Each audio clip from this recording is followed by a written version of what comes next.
This was the unfortunate error from Dean Henderson at the weekend, which of course handed Liverpool victory, where you might expect a young goalkeeper get some sympathy from his manager, but not Chris Wilder. He was pretty blunt, pretty brusque, and said, no, I'm not going to be putting my arm around his shoulder or ruffling his hair.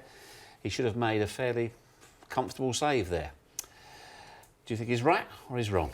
Well, obviously he's right because it was a blatant error, but you can get his frustration. I mean, they played really well, Sheffield United, and they pushed in the Champions of Europe all the way. Had good chances themselves. He spoke about the missed chances they had. But ultimately, top teams get this kind of luck. It always seems to happen. There's no coincidence that's the case. But I do think when he said it about the goalkeeper, it was a little bit blunt because everyone could see that he's made a ghastly error. But as I said, that's Chris Wilder for you. He's going to say it how it is, and he's the manager, and that's the end of it, really. You know him well. Yeah, I played with Chris, and he was that way. You know, if you wasn't pulling your weight, he would let you know. Listen, yeah. I need you to do more of this. You need to do more of that. You're not doing it. He was that way. So with regards to his goalkeeper, he knows his players better than most. Yeah. For me, it surprises me because what you see, or certainly what they see with, listen, Chris Wilder's a brilliant manager. He's done well. But when I see the likes of, Klopp and Poch, or even Pep, this very seldom criticism of the players that's out in the public, you know? Yeah. But I was probably wrong to phrase that, is Chris Wilder right or wrong? It's just interesting as to how he chose to deal with it, as opposed to, if you like, the traditional arm around the shoulder, he'll learn from it, but he made plenty of top saves in the game. He said, no, he should have saved it. Yeah, and I recall, I'm thinking back to, I remember Brendan Rodgers when he was at Liverpool. I remember he hammered Raheem Sterling. And this was when he was really young, and it was so. And I saw it as keeping him grounded because he was having a bit of a good time, he's doing well, and so that could be his reason behind it. Like, I need to keep this leg grounded. It's a bad error. I need to just put something out there to keep him grounded. So Chris will know his reasons behind it. He knows the player. He knows that the player, how he can respond, that he's good enough to respond, and so he feels fit to. And listen, Chris has done a superb job. So he would know that response will get the best out of his keeper. Have either of you ever been dug out by your manager publicly? You know. Another programme. You know. You know, Harry. You know. Yeah.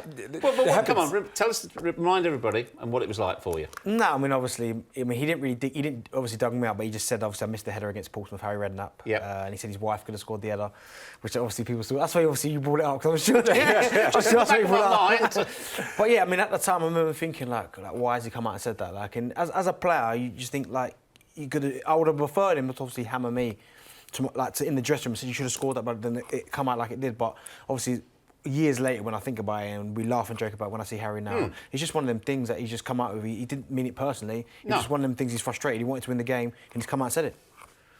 But obviously, it's still. You've forgotten about it. Yeah, I tried to. More to the point, was he right? Yeah, I should have scored. I know this, and it was one of them things where the ball was coming over, and it was like, oh, I've scored this. Before it's even hit my head, something, oh, here comes my goal. How should I celebrate? And obviously I headed it wide. Did you respond like after that game? 2 goals the next week. Did Sandra coach you midweek? OK, talking of man management again, Steve Bruce has got a big job on his hands. He said it was his worst ever experience in the technical area at the weekend. A total capitulation at the hands of Leicester City. OK, down to 10 men, but again, almost like the Tottenham situation tonight, but without the quality of players. How does he turn this around? I don't know. It's the honest answer, because there's a lack of belief, I suppose, in Steve Bruce when he went there. He sort of started to win them over with some decent performances. And now with this, I think that lack of belief within the stands, that, the Newcastle fans would be like, yeah, we were probably right to believe what we thought initially.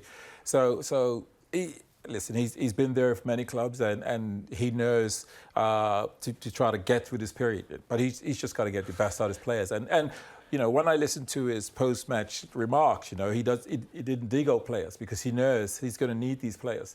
Because players could nowadays, players have the power, and players could easily sort of not give you that 100%. And he needs every player at it. He needs them on it. It's surprising he said that because, it's tough for him. But I remember being with him at Sunderland. Yeah, so you know what he's like to play we got for. beat 5 at Newcastle, which is obviously his arch rivals. 5-1 we got beat. That was tough. And we got beat 7-2 at Chelsea.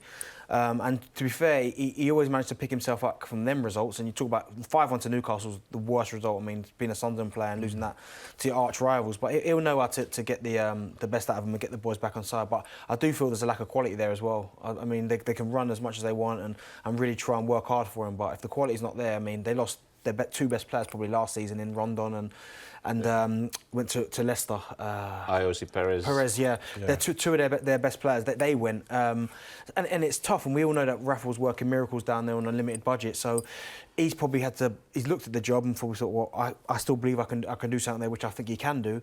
But I just think there's a real lack of quality there as well as belief. When I look at Newcastle, I don't know how to identify him. I don't know. I take my hat off to someone like Shaun because we know what his teams do, and they do it well. Now, it may not be your style or what you like, but there's an identity there. With Newcastle, I don't quite see it. I'm like, some days they play an open game, and then there's other days which anyone could score. And so I don't really get the philosophy. I don't know what they are. Are they a counter-attacking team? Are they a middle of the road team in terms of setting up a block and then break you down? I don't. So I think it's got to get that identity right and move forward from there. OK, I want to get a couple of tweets in, first of all. You were fairly disparaging about Arsenal's chances of making the top four. One here. Kieran Tierney and Bellerin and Holding, when they're all fit, will they get Arsenal in the top four?